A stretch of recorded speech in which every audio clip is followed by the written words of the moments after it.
How's it going, guys? Apologies about not recording yesterday. Yesterday was a really long day, and by the time I got back from um dinner, parties, and everything else, I was exhausted, so I basically just went to bed. Um, I wanted to recap Monday, and I wanted to recap today real quick.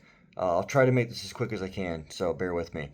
Um, Monday was a action-packed day for me. There was a session in the morning which was designing massively scaled and designing the catalyst switches. It was an hour long session, pretty full. A lot of stuff I was already familiar with, but there were some new technologies that are coming out that were pretty cool actually. So with that, I'll do a better job of recapping once I get back home. Um, and then Monday afternoon, after that, I went to the certification lounge. I picked up my ribbons. Actually, my my ribbons are getting longer by the day, so I've been uh, getting a lot of ribbons, which is awesome. People are coming up and we're talking and stuff like that, so it's been cool to see the ribbon. It's the longest set of ribbons I've ever had, which is kind of cool. Um, so I hung out at the certification lounge, and then Zig Zigga showed up, and I had a session with him Monday afternoon for the what would have been the CCDE tutorial, but it was an instructor-led lab for the CCDE. And for those of you who know that I took the CCDE on Saturday, the practical, I failed, um, but the follow-up exam, the practice lab, it's a single scenario, but you get to go through the scenarios, and then the speakers are all CCDEs, so you get to run your thoughts against those guys and get some immediate feedback and a different way of thinking and stuff like that. Um, so between Zig Zigga, Rick Bauer, and Mark Holm, I had in-depth conversations with all three of those guys, and all really, really smart guys, super informative. If you have the opportunity to take the CCDE instructor-led lab, I highly recommend that you do because it helped me. And I am one of the very first people that will tell you that coming from an IE background and been one for almost 10 years, studying for my second track now in service provider. And I don't want to be a collector per se of CCIEs, but I want to get more than one track, plus the DE, stuff like that. Um, it is very easy to overanalyze, overthink, debate, all that other stuff, get in your head about the technology and stuff like that. So it was really good to be able to have somebody to bounce the ideas off of that you're having in your head, because we're all engineers, right? We don't want to be wrong. We don't want to pick the wrong answer, get the question wrong, or because the way that they explained it to me was there's an optimal answer, so full credit. There's a suboptimal answer, which is partial credit, and then the rest of the answers are wrong. So I was like, okay, that makes sense. So there was a lot of that, and don't take it the wrong way that when you're answering questions that you would, if where you thought they were going to go, they go a different direction. That doesn't mean you got the previous questions wrong. So there really is no way, and I really dug into this when I was in the tutorial. There really is no way to determine how you're doing in the DE. Unlike with IEs, when you're going through the do section, you're gonna know pretty quick if you're going the right direction. Are things working? Are you able to get a ping to work? Is trace routes working? Are you able to pull up that web portal that you need to validate against? Things like that. So, um, so there's a lot of stuff that comes into play with it, and the DE. it's challenging and on purpose. So I'm gonna spend way more time going through that as I progress through my service provider studies, um, because I do want to get my DE. And for those of you that don't know this, the CCDEs are taken at the CCIE lab locations, and they are the if whatever date is defined for you to take the exam. They offer it right now 6 times a year, so every 2 months. And when they do that date at the CCIE lab locations, only the CCDE is delivered that day. So you would still have to travel to the location. So I'm US based, so that means I'd have to travel to Dallas, Texas. Richardson is where the lab location is at. I've been there twice, once for security, once for service provider.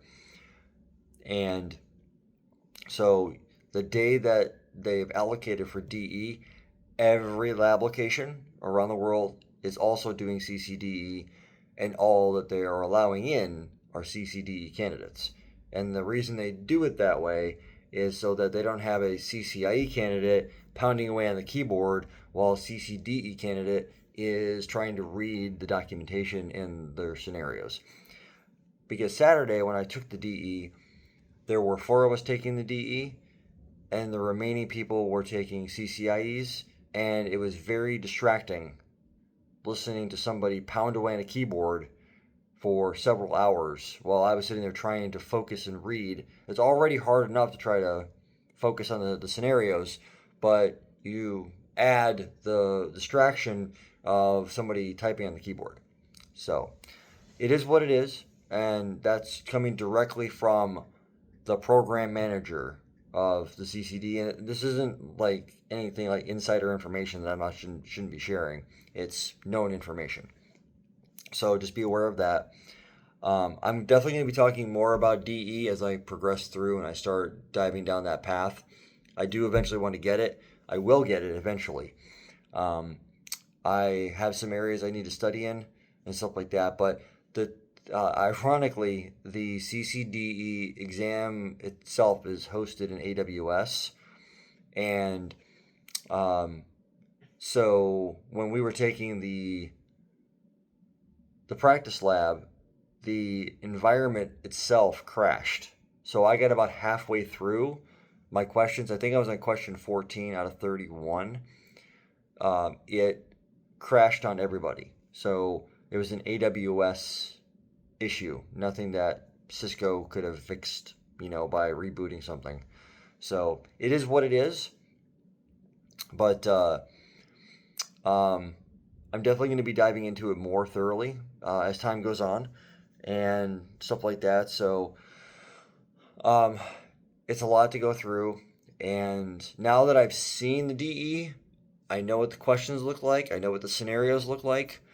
I am probably going to spend some time over the next several months, and I'm going to be writing my own scenarios and my own answers, taking the blueprint from both the core and large scale networking blueprints, building scenarios and answers around them, and the questions and answers, all that stuff, and walking you guys through what I would do, and not as a preparation tool, and how I would go about doing these things. So that's my plan. I don't know what that's going to look like yet. It's a lot of work. So that's something that I'm sure somebody will be wanting to take advantage of. So I'll write the scenarios and go through them and see how they look. So that's something I plan on doing in the near future. So more to come on that. And then that evening, some colleagues of mine, I'm here live with a couple of guys that I work with. So we went out to dinner. We went to a local Indian joint. The food was actually really, really good. I've never had an Indian food before. So I was a little skeptical because I didn't really know what to order. But one of the guys that was there with me is Indian, and his wife is from India. And I was asking a lot of questions like, what do we like? What is this? What is that? What's good? How do we judge? And I know Indian food can be very, very spicy. I can handle a little bit of spice, but I'm pretty much a wuss when it comes to it. So he helped me out. The food is actually really, really good, and I would go back for sure. The food was that good. So I had some garlic naan and some butter chicken, in case anybody was curious. So, and today, it's Tuesday. So I've got my CCIE polo on that I got from Live last year. So this morning was the keynote. A lot about AI. A lot of AI. It's kind of ridiculous, to be honest with you. So I went through that session, and then I went and I met some folks at the certification lounge and hung out with them for a little while, and that was cool. It was good to catch up with some people and see them, and then grab lunch. The lunch was meh. I mean, it's a free lunch that you get with. I mean, you're paying for it, obviously, but lunch wasn't bad. And then a friend of mine, Andrea Bonici, he pinged me through LinkedIn and he asked me where I was at because he said my public office hours that I posted on LinkedIn the other day, I wasn't at the certification lounge when I said I was going to be. I was like, oh, my bad. I was just wrapping up lunch. I'm on my way.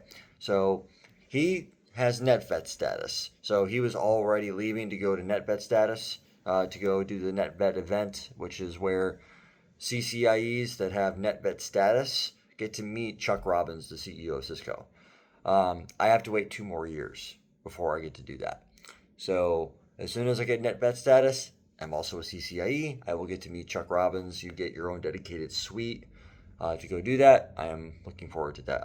I've seen him in person 2 or 3 times, I think. No, twice. Once in the first time in Vegas, once in Orlando, but I wasn't close to him. I was like 150 feet away, and not the keynotes either. He was walking around the World of Solutions, so I saw him, very large crowd and stuff like that. But he has a dedicated event for NetVets that are CCIEs.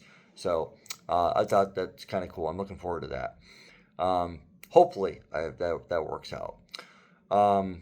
So once that was over, I got to the certification lounge, and then some folks that I used to work with at a previous job happened to be there, and I was able to chat with them. And so it was we chatted for a while, and then they said they had a session to go to, and so I was like, well, I'll tag along. Like, it was good catching up with people that I worked with in the past, and all that good stuff. They were junior to me. I was a senior consultant. They were, I believe, associate consultants at the time. Now they're senior associates, so I was happy to see that they've progressed in their careers and things like that. So I joined them for their session, and it was a troubleshooting section. So if you don't know who Patrick Gargano is, he works for Cisco. He did a troubleshooting Cisco networks. It was a 2 p.m. session, but it was one of the big troubleshooting scenarios or sessions. It was a big session. I think it was maxed out once everybody signed up for it. It was a big session. It was a really good session. But what was cool was my 2 former coworkers, Sanser Hay and Jose, were there, and we were talking. We were having a good time. It was good catching up with some folks that I used to work with and spend a lot of time with, and so once we did that, we left there. We went to back to the certification lounge, and we sat down. We just chatted for a while. We did a little bit of tech talk, that type of stuff, stuff like that. They view me more of as a mentor and more of a trusted advisor because I've been in the industry for a really long time. I've achieved a high level certification, and there's just a genuine friendship there, and so it was cool to sit down and have a lengthy conversation with them. We closed out the certification lounge. We got kicked out at like 5 o'clock. So we were politely asked to leave because the certification lounge is closed. So then we parted ways by the buses, and then I made my way back to the hotel. I picked my wife up. We tried to Uber to the CCIE party, which was at a nearby, I'm not sure what you would call it. It wasn't a restaurant per se, but it was like uh, they had this it was like an event space, if you will. It was pretty big. The CCIA party in Vegas last year was at this hotel rooftop bar, and it was crowded, like really crowded. But when you're trying to shove 2,000 people into what I would consider four decent sized hotel rooms, it was packed, and it wasn't a lot of room to move around. It was very very loud, so it was very difficult to have a conversation. Um, but this year they had this big open event space with lots of seating, and so it was much easier to walk around. It was much quieter, uh, except for the every 5 minute. We were in the takeoff path from the San Diego airport.